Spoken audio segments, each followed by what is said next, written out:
So let's review the mouse events in JavaScript. You can see that in the previous video we played a little with the click event. There are several other events that you can use.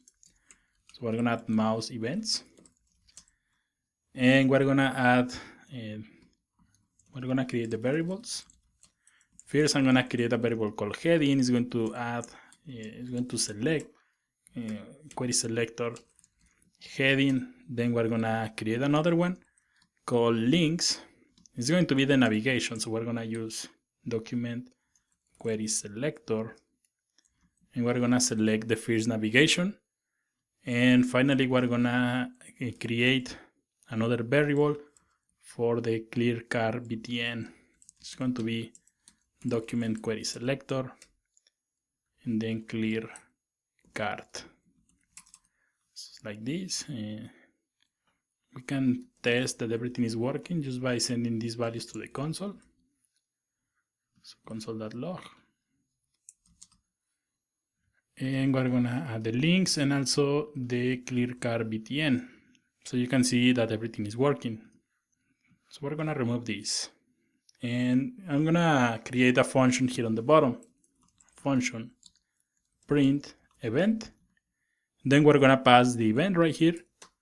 And we're gonna add console.log template or string literals.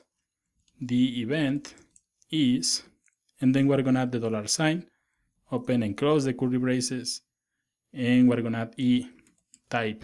This is going to be the type of event that is being fired. So this is going to be the setup that we need. So first we're gonna check for the click event, click mouse event. All of these are mouse events. We're gonna see the click event first. So we're gonna add clear cart btn, and we're gonna add event listener, click, and this is going to execute this function that we have here. So you can see first we select the element, then we attach the event and also the function, and then we have the function that is going to be executed, and always is going to be like this in JavaScript. So let's save this, open the cart, clear on cart, and now you can see we have the event is and we have click.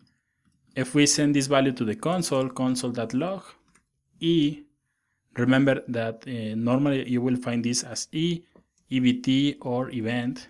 And this is a personal preference for anyone that is using events. You can see that we have mouse event, and here on the bottom you will see that we have this type. So this type is coming from here. This type is coming from here. So that's basically everything this code is doing. So next we have also double click. We're gonna add something like this, clear cart btn, add event listener, and it's gonna be called db click, dbl click. And then you pass print event. So save this. And we're gonna comment this line. We're gonna keep this only one event per time. You can see if I click here, click, nothing is happening. But if you make 2 clicks really fast, you can see we have double click right here. So basically using this event listener is how Google Drive, for example, or Dropbox simulate the opening and of the folders